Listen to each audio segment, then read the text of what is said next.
Salut à toi, j'espère que ton début de semaine se passe bien. Moi, ça va plutôt pas mal. Je tiens ma promesse de la semaine dernière. Je me suis réveillé à 6h30 ce matin. Ça fait vraiment du bien. En plus, je filme plus tôt que prévu. Par contre, un truc moins cool, j'étais sur Instagram et j'ai vu qu'il y avait quelqu'un qui avait littéralement pompé une de mes photos. Enfin, c'est assez hallucinant. Je trouvais même la légende, tu sais, en faute de la photo. Enfin, j'ai trouvé ça assez étonnant. C'est la deuxième fois que ça m'arrive. Ce serait cool d'éviter si c'est un abonné, je sais pas, mais bref, peu importe. Autre chose, on approche des 3000 abonnés sur la chaîne, donc enfin moi je trouve ça juste incroyable, c'est énorme pour moi, donc c'est un énorme merci juste que je voulais te dire, et n'hésite pas à partager la chaîne et quelques vidéos pour qu'on y arrive au plus vite. Je pense qu'on y arrivera d'ici la fin de la semaine à peu près, ou au pire la semaine prochaine. En tout cas un grand merci, ça va faire 10 mois je crois que je fais des vidéos sur la chaîne régulièrement. Donc bon, bientôt un an, ça passe super vite, c'est hallucinant. Bref, aujourd'hui je voudrais te parler d'un truc que je vois assez souvent. Est-ce qu'on peut créer le besoin chez un client? J'ai vu ça encore récemment dans un article de blog américain et tout, la notion de créer le besoin. C'est un truc auquel je crois pas du tout, mais vraiment pas du tout.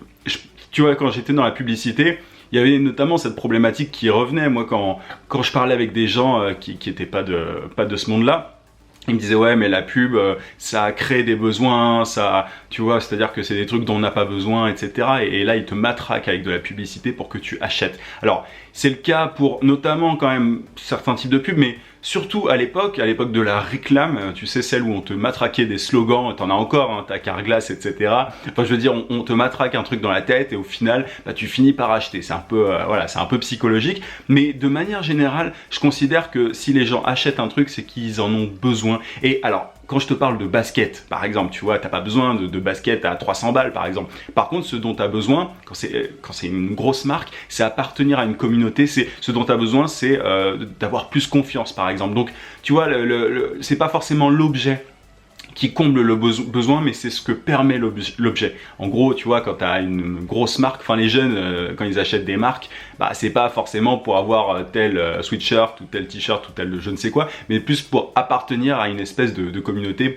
C'est pour leur image, c'est pour leur confiance notamment. Donc il est là le besoin. On voit pas toujours le besoin là où il est.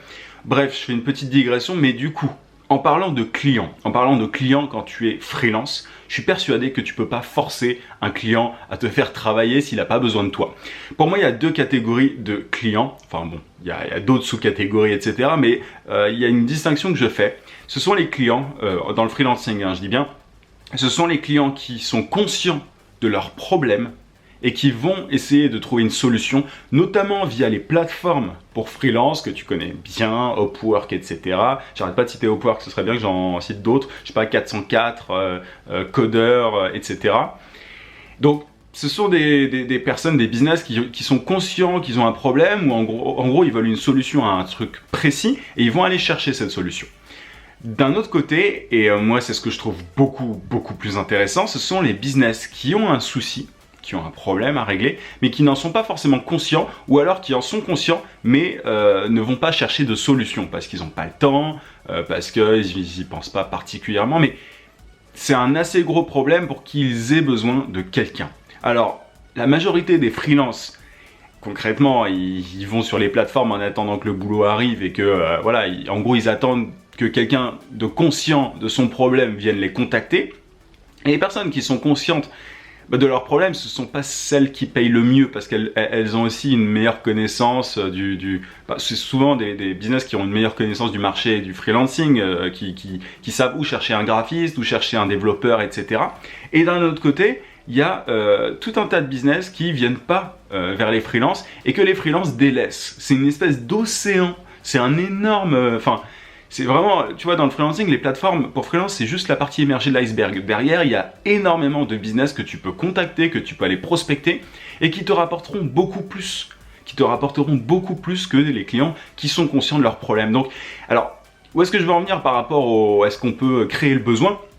C'est-à-dire que moi, quand je prospecte des clients, je leur dis pas, ah, vous avez tel souci, je leur mets pas dans la tête qu'ils ont tel souci. C'est pas du tout ça le truc, c'est que ce que je fais, c'est que je parle avec eux, je leur fais prendre conscience de leurs soucis. C'est-à-dire que souvent j'identifie un problème précis, ça peut être sur leurs réseaux sociaux, sur leur site, etc. J'identifie un truc très précis, j'en parle avec eux, je leur dis, je suis pas là pour vous vendre quoi que ce soit, je suis en train de voir si je peux vous aider. Et ensuite, on en parle et ils se disent, ils se rendent compte qu'ils ont un problème, ou alors ils le savent déjà, mais ils se rendent compte que je peux être une solution, et je leur demande si vous voulez que je vous aide, je peux. Mais je dis pas, vous avez tel problème, je vais le régler, tu vois, je suis pas en train de leur dire, je crée pas un besoin, je crée pas le problème en fait. C'est ça que je veux dire, c'est que je crée pas un problème, je suis pas en train de chercher la petite bête ou en train de leur matraquer un truc en mode votre site il est dégueulasse, il est pas beau, faut le refaire. Parce que des fois il est pas beau le site, enfin on s'en fout, tu vois, parce que tant que le business gagne de l'argent, le site peut-être qu'il s'en tape, le client. Donc si t'es graphiste notamment, c'est un truc auquel qu'il faut pas du tout faire. J'ai vu ça d'ailleurs dans le groupe Facebook que j'ai créé récemment. D'ailleurs, t'as le lien en description. C'est un groupe d'entraide pour freelance. Il y avait quelqu'un qui justement qui demandait. Alors, je sais pas comment est-ce que je fais pour approcher les clients. Est-ce que je leur dis que ceci n'est pas bien, machin. Il faut pas être dans une attitude négative. Il faut leur dire vous pourriez améliorer ceci. Ça aurait un impact sur votre business. Ça aurait un impact sur votre chiffre d'affaires, etc. Mais voilà, il faut déjà qu'ils ressentent ce problème-là. Il faut que le problème existe. Tu peux pas juste dire parce que votre site est pas beau, derrière vous, je sais pas. Tu peux pas créer le truc. Tu peux pas juste, tu vois, si le site est dégueulasse que le business marche très bien, c'est pas un problème. Donc tu peux pas lui dire ça. Tu peux pas lui dire du coup je vais refaire votre site. Il s'en fout parce que son business marche. Donc il y a vraiment une grosse différence pour moi entre ces deux cas-là. C'est simple, hein, c'est vraiment une question d'identification de problèmes. Et derrière, après, c'est une discussion. Mais il y a plein de business avec qui je parle. Et derrière, ça se concrétise pas parce que je me rends compte que ils n'ont pas forcément de problème. C'est-à-dire que souvent on se dit, le vendeur, tu vois, l'image du vendeur, c'est aussi cette image qu'on n'aime pas quand on est créatif. Enfin, il y a beaucoup de freelance créatifs, il y a beaucoup de graphistes, etc. Souvent on n'aime pas cette image du vendeur qui va forcer, tu sais, qui va dire vous avez absolument besoin de ma solution, elle va vous aider, etc. C'est pas du tout comme ça que je vois les choses. Et d'ailleurs, tu vois, je te donnais l'exemple de la publicité avant. Alors ça, dans certains cas, c'est plus ou moins vrai, mais par rapport, je te prends l'exemple de mes formations, par exemple, que je vends sur ma chaîne de temps en temps. Ce sont des formations qui sont là pour répondre à un problème précis en général. Je suis pas en train de te refourguer des trucs dont tu te fous. Tu vois, je suis pas en train de te refourguer des trucs qui ne règlent pas un problème que tu as. En général, ça a pu arriver. Mais de manière générale, je suis à l'écoute des problèmes et j'essaye de les régler. Et là, c'est exactement la même chose que tu dois faire avec tes clients potentiels. Faut pas que tu leur refourgues ta camelote. Je veux dire, si ton client n'a pas besoin de logo, il t'achètera pas de logo. S'il n'a pas besoin de refaire son site, il te refera pas son site. Si ses réseaux sociaux, il s'en tape, mais qu'il gagne déjà assez d'argent comme ça, il s'en tape, tu vois. Par contre, si les réseaux sociaux lui amènent, je te prends l'exemple d'un community manager, si ces réseaux sociaux lui amènent de l'argent, je veux dire, qui gagne de l'argent, qui attire des clients grâce à ses réseaux sociaux, mais pas assez, qui pourrait en avoir encore plus, là, c'est un problème, tu vois, c'est-à-dire que là, c'est un problème que tu peux résoudre. Mais si c'est un business qui marche très bien et qui, concrètement, n'est pas sur les réseaux sociaux, ne vend pas des réseaux sociaux à cette entreprise, sauf si tu es persuadé que les réseaux sociaux vont décupler le chiffre d'affaires, tu vois. Mais il faut vraiment... et c'est là que soit tu es un accessoire, c'est là que soit tu es quelqu'un dont le client peut se passer, soit tu es une vraie solution et tu es la personne qu'il faut. Moi, ça m'est arrivé plusieurs fois de tomber sur des business, au bon moment, ils se disent « Ah mais voilà la personne qu'il nous fallait ». Parce que j'ai identifié.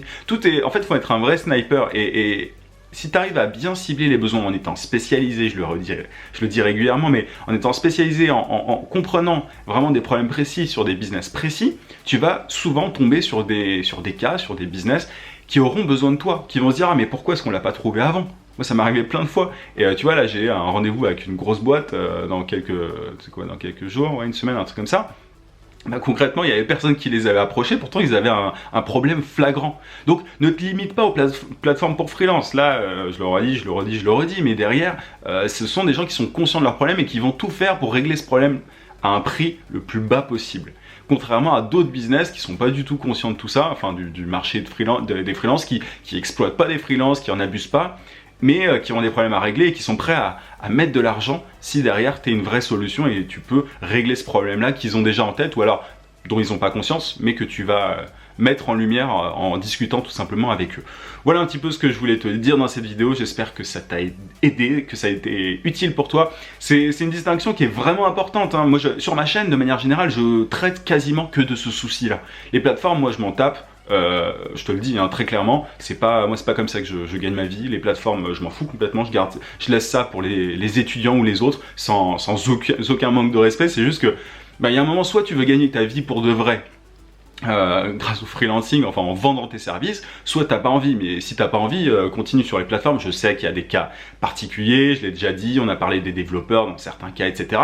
Mais dans beaucoup de cas, moi le chiffre d'affaires n'a rien à voir quand tu prospectes un problème, un client qui a un problème, sans créer le besoin, quoi, sans dire ah, vous avez ce problème là, il faut le régler. Non, non, s'il en est pas conscient, laisse tomber, tu passes à la suite et tu tomberas sur quelqu'un qui en a un, tout simplement. Bref, je me tais, je te dis à demain. Je te rappelle que tu peux télécharger juste ici sur le i ma formation vidéo gratuite pour trouver des clients rapidement en freelance. Mets un gros pouce bleu, ça me ferait plaisir, et abonne-toi à la chaîne, on arrive aux 3000.